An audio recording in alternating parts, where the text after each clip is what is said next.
It's the Andy Caldwell Radio Show. Andy is a government watchdog, business and traditional values advocate, and on this show, he interviews leaders and scholars on a variety of local, state, and national issues.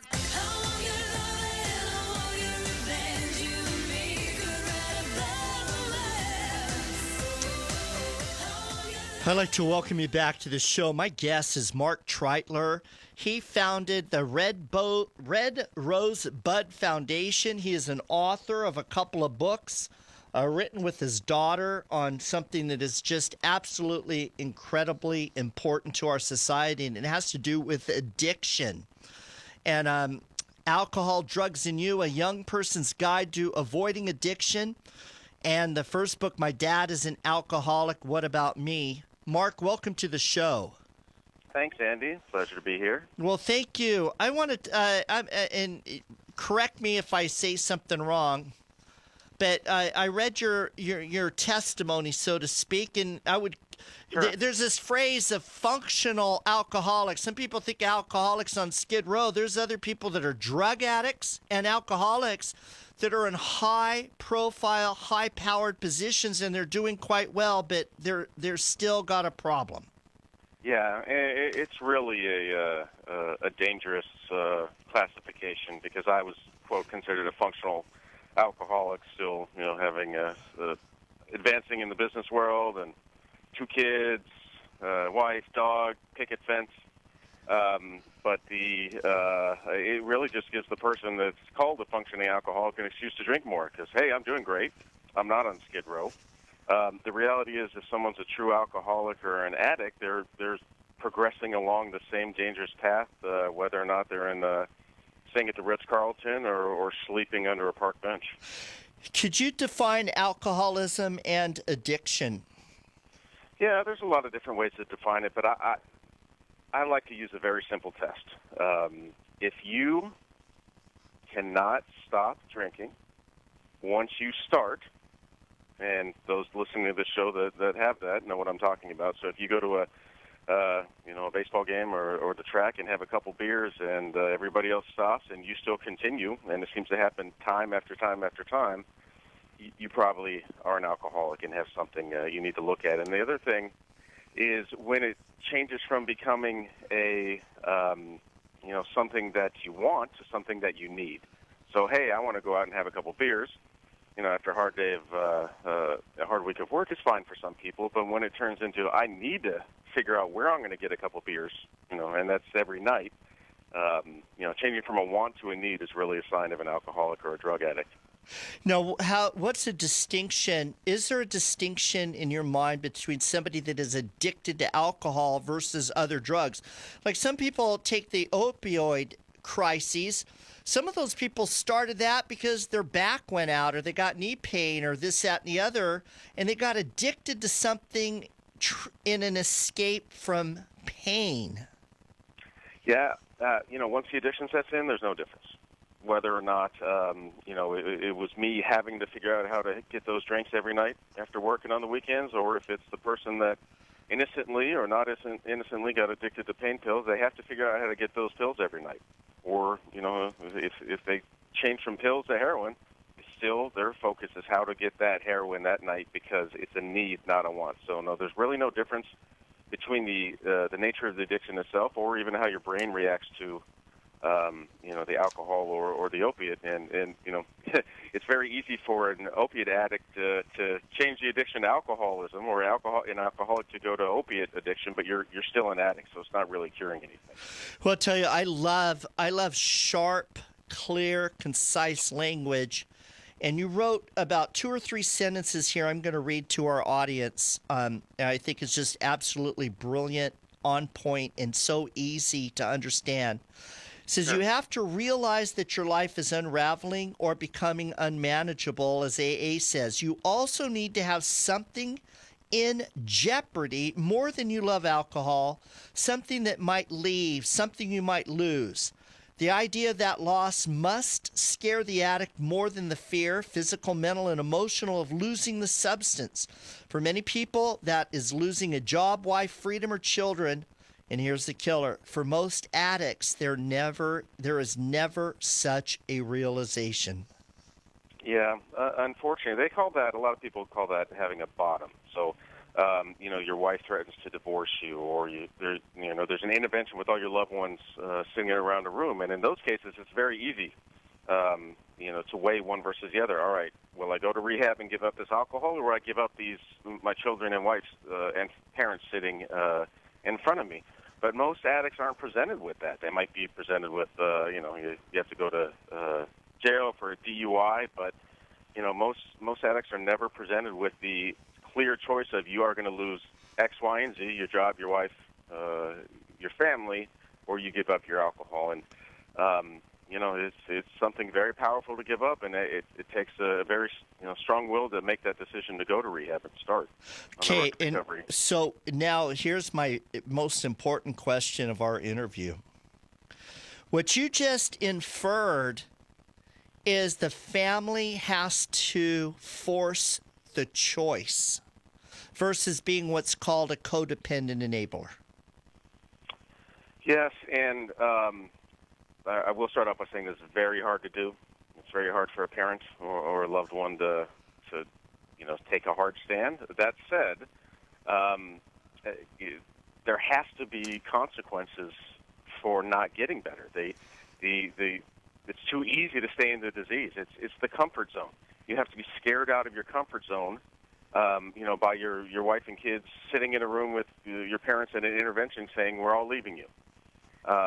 Being codependent and enabler, whether you're a parent or a wife, it's really sort of, unfortunately, it's how we're made. It's the natural DNA of a mother to take care of the child. I've seen it in my family and many other families. It's very hard to switch that thought process in your brain as a parent to, from taking care of the child and believing all their lies and helping them with money and housing to drawing a line and just, being extremely harsh and critical and mean and drawing that red line. So, yes, you're right, but it's very difficult. Right, absolutely. And let me put an exclamation point on this. So your wife was a stay-at-home mom. For her to force the choice, so to speak, she was going to lose not just her husband per se, but the breadwinner. And that right there is one of the reasons people find it nearly impossible to force the choice. Yeah, there is a lot of that. I will say, since my wife's probably listening, that my wife would go get a great job and make tons of money, so she could have done without me. But you are correct. There's a lot of no, it's true. There's a lot of I talk to people all the time about interventions, and a husband or wife that has an issue, and I've heard him 24 times. Well, how will I live if we leave him? How will I pay the mortgage? I'm watching him die, literally, but how will I financially survive if we get divorced? Okay, Marc, you've written 2 great books. Where's the best place for people to find out more information? I'm assuming they can buy them at Amazon.com. Where do we direct them? Then we're going to take a break. Sure, yeah. Amazon obviously has them, and probably the best place to go is potatoallergy.com. Again, that's potatoallergy.com. There we have tips for family, tips for teens, tips for anybody that has a question. You can submit questions and get answers from experts, and you can click on the Amazon or Barnes & Noble's link. All right. To get the book. We're going to be back with more with Marc Treitler. Again, he and his daughter have written a book, and was one of them written by you and your daughter, and the other one by you, or both of them by you and your daughter? They were both written by both of us. Each chapter has her portion and then my portion. So it's really originally, especially the first book, was written for preteens, so they get a voice of a 13-year-old that can talk their language and knows what they might be going through.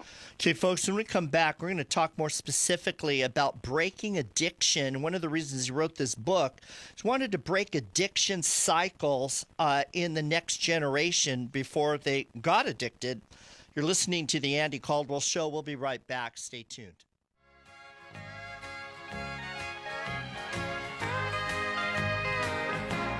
You're listening to The Andy Caldwell Show, the only talk show that covers the entire Central Coast, our state, and nation. I'd like to welcome you back to the show. My guest is Marc Treitler. He is the founder of the Red Rosebud Foundation. He's an author with his daughter of 2 books. The first, My Dad is an Alcoholic, What About Me? The second book, Drugs, Alcohol, and You, A Young Person's Guide to Avoiding. And what I wanted to talk with you, avoiding addiction, is one of the big points in your story is this issue of what we're going to call genetic predisposition to substance abuse. Are people destined towards drug abuse, alcoholism, and that? Well, if they're destined, I'm not sure, but they sure are much more likely to become an addict or alcoholic if it's in their family. If it's in their parents or anywhere in their family tree. The studies are very clear. It's been investigated for the last 30, 40 years that those individuals, those kids, are up to 4 times more likely than their friends to become an addict or an alcoholic, which is really why we wrote the first book, so we could educate those children about the dangers and give them a fighting chance against the disease. Other than don't start, what else do you tell them? Well, the first book talks about some ways to avoid peer pressure, some ways to understand the disease. We use the analogy of you can see on the front of the book a peanut. There's a peanut and a potato to try to make it relatable to kids, but we use the peanut analogy. All of your listeners know a kid that's allergic to peanuts. I'm sure you do as well, Andy, right? It's everywhere. Yep. So that child, they're not ashamed to talk about it. Everybody knows about it. Their teacher knows about it. Their Little League coach, the stewardesses or flight attendants on the airplane, everybody knows about it, and they help that child not eat peanuts.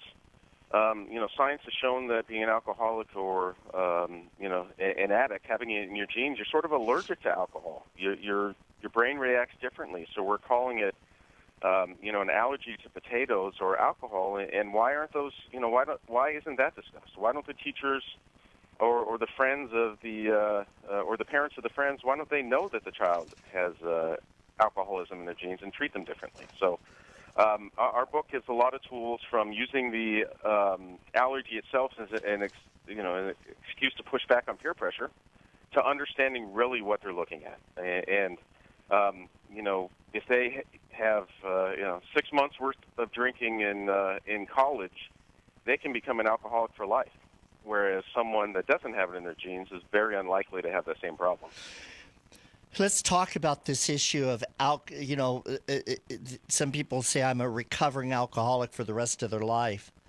Do you believe, or have you witnessed somebody being able to overcome the source? I mean, I understand, there's like we talked about, the genetic predisposition, but other people, some addicts are doing it to escape pain, or to escape loss. Have you seen the ability of people to reconcile what happened in the past, and therefore the drive goes away?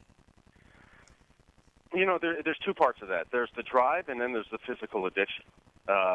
Certainly, someone's, doesn't have it in their genetics, and they're not dealing with any type of trauma, and they just, start getting somewhat physically addicted after knee surgery. That's going to be easier than a person that's either dealing with trauma or has 3 generations of addiction in their family. But unfortunately, and what you've seen with this opiate epidemic is, once the addiction fully kicks in, everybody's in the same boat.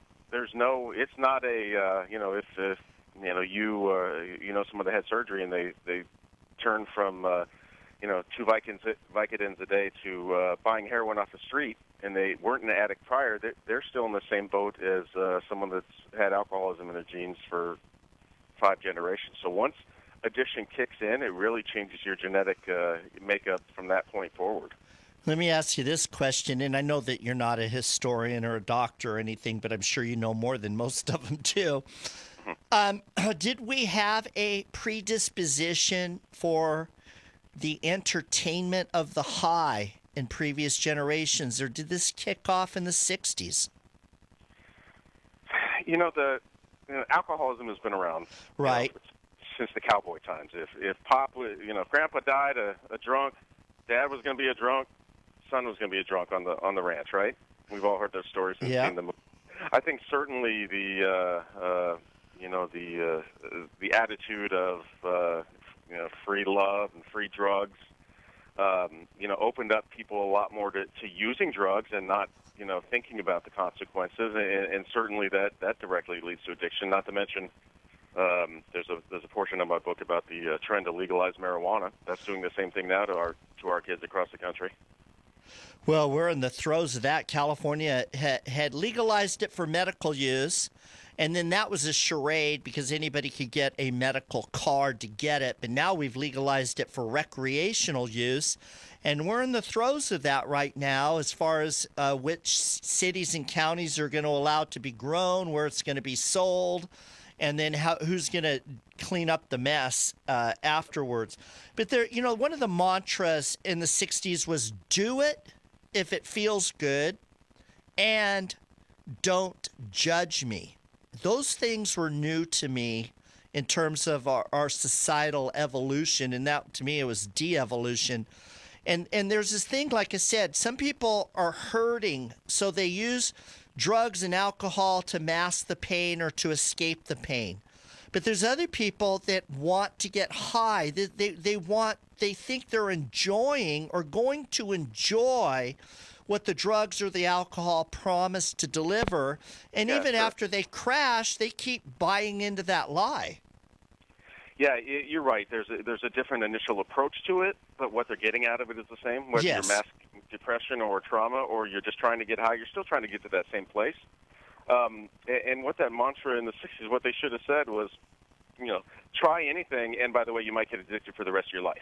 That's what they forgot to add, because that's what happens, and that's what's happening with the opiate epidemic now. What is your solution? So you got these people hopelessly addicted, and their families aren't making them make choices. How do we get out of that cycle? The war on drugs, some people think it was an abysmal failure. How do you get people out of the cycle when there's literally millions of people in it? Oh, there's millions every day. I mean, I don't have to recite the stats from the 90 Americans die a day from opiate overdose. I think there's two parts of that. First is prevention, and that's what we're trying to focus on. And I do think there's a lot that we can do there. Educating your children, talking to your kids. Don't rely on the schools to do it. Tell your kids that one use of opiates or alcohol can result in addiction for the rest of your life. Be very active. If you need to, drug test your kids, pull out a piece of hair from their brush and drug test them. Maybe that'll be, put enough fear into them not to use drugs. Once they're in the addiction cycle, there's most people don't get clean, but the people that do get clean go through rehab. So certainly, pushing people more towards rehab than jail, or tying in drug testing to government subsidies. You have to force people to get clean and go to rehab if you want them to break this horrible disease. Are all rehab programs created equal? No, but they all give people a fighting chance. So I've seen, I happen to go to very high-end rehab. But I'm in meetings, and I have very close friends that went to government-run rehabs, and they still teach us similar things. It's still all sort of an AA-based program. So some are better than others, but certainly what I can tell you is people who have progressed into the disease, they don't get better on their own. You can't just, on your way home say, I'm never going to use heroin again, and I'm going to fight for it. It just doesn't work that way. So any rehab is better than no rehab, and in my experience, no rehab for a real addict means you're going to die. And you're going to progress in the same progression as alcoholics have died for the last 500 years, and it's going to happen to you. Okay. I don't know where I read this in your materials, but there was one last thing I wanted to end with, and I'm trying to find it. You're going to know it.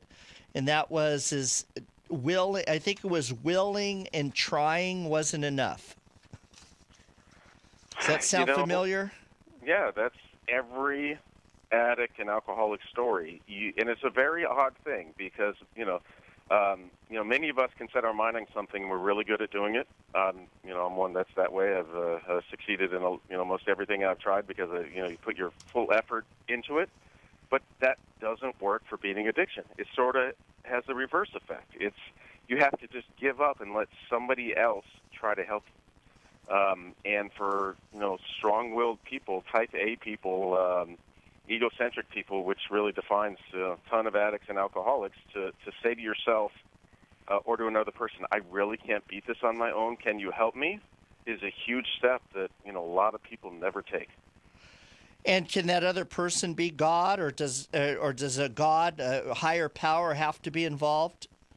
Yeah, I mean, you have to realize that you can't do it yourself, and certainly God is a big part of AA, and God is a big part of people getting better. But you actually need to ask someone specifically for help, a human, to take you to rehab. So both, yes, you have to just give up. Hitting bottom, or in a moment of clarity or a moment of inspiration, hopefully, rather than hitting bottom, you have to give up and say, I've battled for 20 years, I can't do this on my own, will somebody please help me? And then there's people there that can help and give you a fighting chance. Otherwise, the chances are almost nil. Hey, thank you so much for being with us. Anytime you want to come talk more about your books or future projects, you're welcome here. This is so important to our society. I can't tell you how much we value what you're doing. Congratulations for breaking the cycle. Will do. I appreciate the time and spreading this message to your viewers. Have a great week. All right, we're going to be back with Thomas Berry, attorney, Sacramento Pacific Legal Foundation. You're listening to the Andy Caldwell Show. Stay tuned.